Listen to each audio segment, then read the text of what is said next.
Շեֆից շատ է վախենում, որ Ալիևը ջղայնանա հանկարծ։ Հայաստանի թրկացման վտանգն եմ տեսնում, ստեղծելու ենք 300,000 աշխատատեղ։ Մեկը թողնելու ենք Փաշինյանի համար,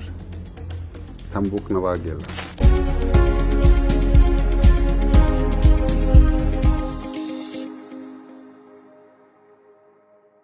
Բարև ձեզ, պարոն Կարապետյան։ Բարև Ալիկ ջան։ Ինչպե՞ս եք։ Շատ լավ, շատ մարտական։ Պարոն Կարապետյան, մի քանի հարց եմ պատրաստել այսօրվա մեր զրույցի համար, թույլ տաք հերթով անցնենք։ Պարոն Կարապետյան, ինչն է ձեզ ոգևորում։ Առհասարակ թե հիմա։ Առհասարակ էլ հիմա էլ։ Առհասարակ ոգևորում է հաջողությունները բոլոր բնագավառում։ Հիմա ոգևորում է, որ մենք կամաց զարթնեցնում ենք հայ ժողովրդին։ Ժողովուրդը ոգևորված է։ Ժողովուրդը զգում է, որ մենք շուտով փոփոխություններ ենք բերելու։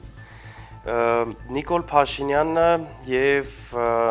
Հայաստանի Հանրապետության ԱԳՆ-ն հայտարարել են, որ հայոց ցեղասպանության միջազգային ճանաչումը այլևս արտաքին քաղաքականության առաջնահերթություններից չի։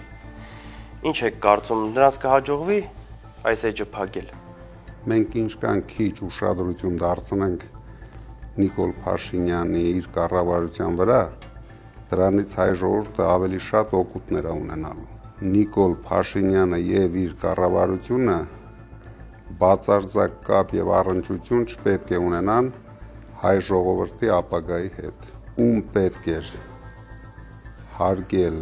այդ փաստերը ցեղասպանության, որ կուսակցություններին պետք էր, նրանք բոլորը ցույց տվեցին իրենց հայրենասիրությունը։ Ինչ դիրքորոշում ունեք Փաշինյանի այն հայտարարության վերաբերյալ, որ նա չի պատրաստվում դատապարտել Արցախում եկեղեցիների ոչնչացումը։ Թարմ դեպք ունենք մեկ շաբաթ առաջ։ Հենց այդ օրերին իրենք հայտարարեցին, որ ուզում են հարկեն եկեղեցին, եկեղեցու մոմի վաճառքը, հանգանակություններ ուզում էին հարկեն ու հենց այդ ընթացքում էլ այնտեղ Արցախում քանդում էին ու զրո արձագանք էր այստեղ։ Դե շեֆից շատ է վախենում, որ Ալիևը ջղայնանա հանկարծ։ Դրա համար Փաշինյանի համար, եթե մի մարդ իր խմբակով հարձակվում է Էջմիածինի վրա, իր համար ինչ կապ ունի Արցախում մի 100 հատ եկեղեցի քանդեն, չեն քանդի։